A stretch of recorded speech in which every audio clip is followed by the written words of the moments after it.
Aikari aya mohete mbĩgĩga ciao magĩthara mioyo yao o ũndũ ũmwe na kũhonokia indo ciao cia nyũmba. Ni mwena wa Kasarani, kaunti-ini ya Nairobi, kũrĩa thingo cia nyũmba ĩno irambĩrĩirie gwatũka hwaĩ wa ira. Kuringana na mwene nyũmba ũrĩa ũtanenda kũhũrwo mbica nĩ ceceni ya Kameme TV, augire thutha wake kwamũkĩra riboti ĩyo ĩgiĩ miatuka ya nyũmba ĩyo, nĩ aroririe akombori a nyũmba ĩyo gũthama narua ta ũrĩa kwahoteteka. Ni ndahũrirwo thimũ thaa 6 cia ũtukũ nĩ sister yakwa, aranjĩra nyũmba ĩyo nĩ kumomoka ĩramomoka atĩ nĩ ĩragwa.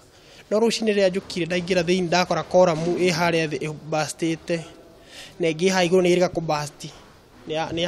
Ni onukite plastic gaitĩka thĩ, ndamenya nĩ serious. Kurerikana nyũmba ĩrĩa irigainie neno na ĩrĩa ĩrathiĩ na mbere na gwakwo nĩyo ĩrakomeirie ũritũ wayo na gũcũngĩrĩria kũgĩa na miatuka kwambĩrĩria ngoroba ya kerĩ nginyagia ya thĩ.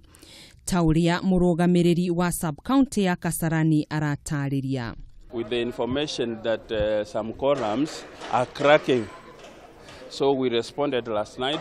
Our officers came, we called officers from National Building Inspectorate, we called officers from National Construction Authority, our planning department was here, and we gave instructions that people should be evacuated.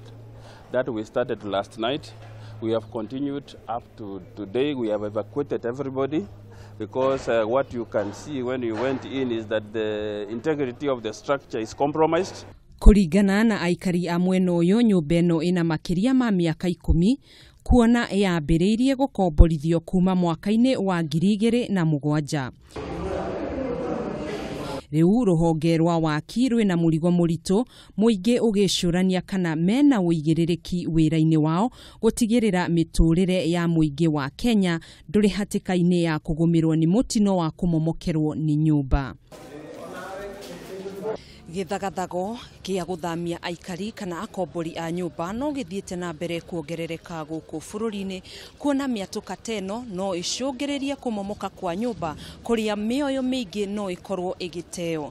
Ministry ya waki ina kĩũria kana nĩ ũrĩtio kĩũria nĩ a Kenya ũkorwo na ũigĩrĩrĩki harĩ wĩra wayo. Handũ-inĩ ha Kameme TV, njĩtagwo Gathoni wa Ng'ang'a.